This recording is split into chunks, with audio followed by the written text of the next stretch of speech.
আসসালামু আলাইকুম প্রিয় দর্শক, আমি হেমে সিদ্দিক পিপল টক থেকে বলছি। আমি এই মুহূর্তে দাঁড়িয়ে আছি মাটিরাঙ্গা বাজার মসজিদ মার্কেটে, অর্থাৎ মসজিদ মার্কেটের তৃতীয় তলায় অবস্থান করছি। আমার পাশে দেখতে পাচ্ছেন যে একটি সাইনবোর্ড রয়েছে। এটি হচ্ছে নিচে যে দোকানদার, সেই দোকানদারের সাইনবোর্ড।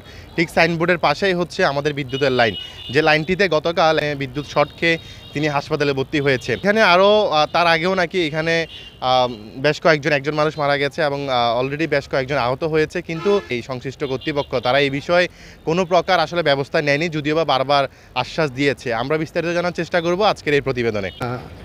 মাটিরাঙ্গা বাজারের প্রাণকেন্দ্রে মসজিদ মার্কেটটি, এখানে মাটিরাঙ্গা মসজিদ মার্কেট 3 তলায় আমাদের দোকান আছে, দোকানের পাশাপাশি গোডাউন আছে।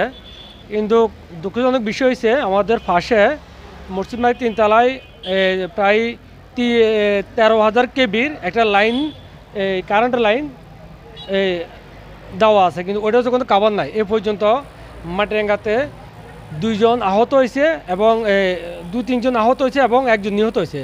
কালকে আমার দোকানে একজন আমার ছোটো ভাই, উনি কারণ শর্ট খায় এখন হাসপাতালে ভর্তি। মানে তৃতীয় তলায় প্রায় 8 থেকে 10টি দোকান রয়েছে। এখানে সবগুলো দোকানেই ভাড়া চালিত। তো এখানে আমারও একটা ফলট আছে। এই যে পাশে যেই বিদ্যুৎ লাইনগুলো দেখা যাচ্ছে, অতীতে এই বিদ্যুৎ লাইনে শর্ট খেয়ে 2-3 জন আহত হয়েছে। অলরেডি একজন এক্সপার্ট ডেট হয়েছে, মারাও গেছে। তো এরকম একটা প্রাণকেন্দ্র একটি প্রতিষ্ঠানের মধ্যে প্রশাসনের সামনেই এই ধরনের ঘটনাগুলো দিন দিন ঘটে যাচ্ছে, কিন্তু প্রশাসন থেকে কোনো ধরনের ব্যবস্থা নেওয়া হচ্ছে না। অতএব আমরা যে এখানে ব্যবসা করতেছি, আমরাও এখানে আসলে নিজেরা ভয়ের মধ্যে থাকি, আমার দোকানের স্টাফরাও ভয়ের মধ্যে থাকে, কখন দুর্ঘটনা ঘটে যায়।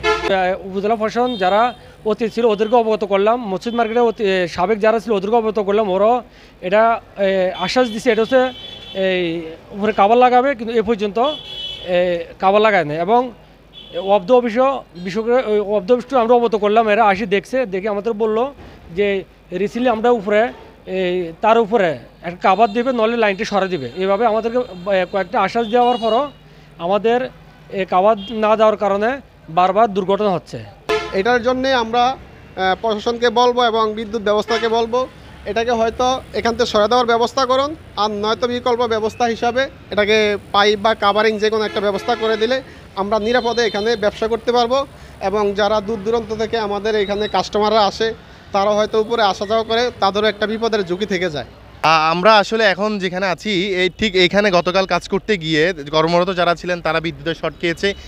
ঠিক এখানে একটি দোকানের সাইনবোর্ড, নিশ্চয়ই তিনি তিনের দোকানের সামনেই বা উপরে যে আমাদের যে জায়গাটি রয়েছে এখানেই সাইনবোর্ডটি স্থাপন করবে। ঠিক সাইনবোর্ডটি স্থাপন করতে গিয়ে যারা কাজ করেছে শ্রমিকরা, এই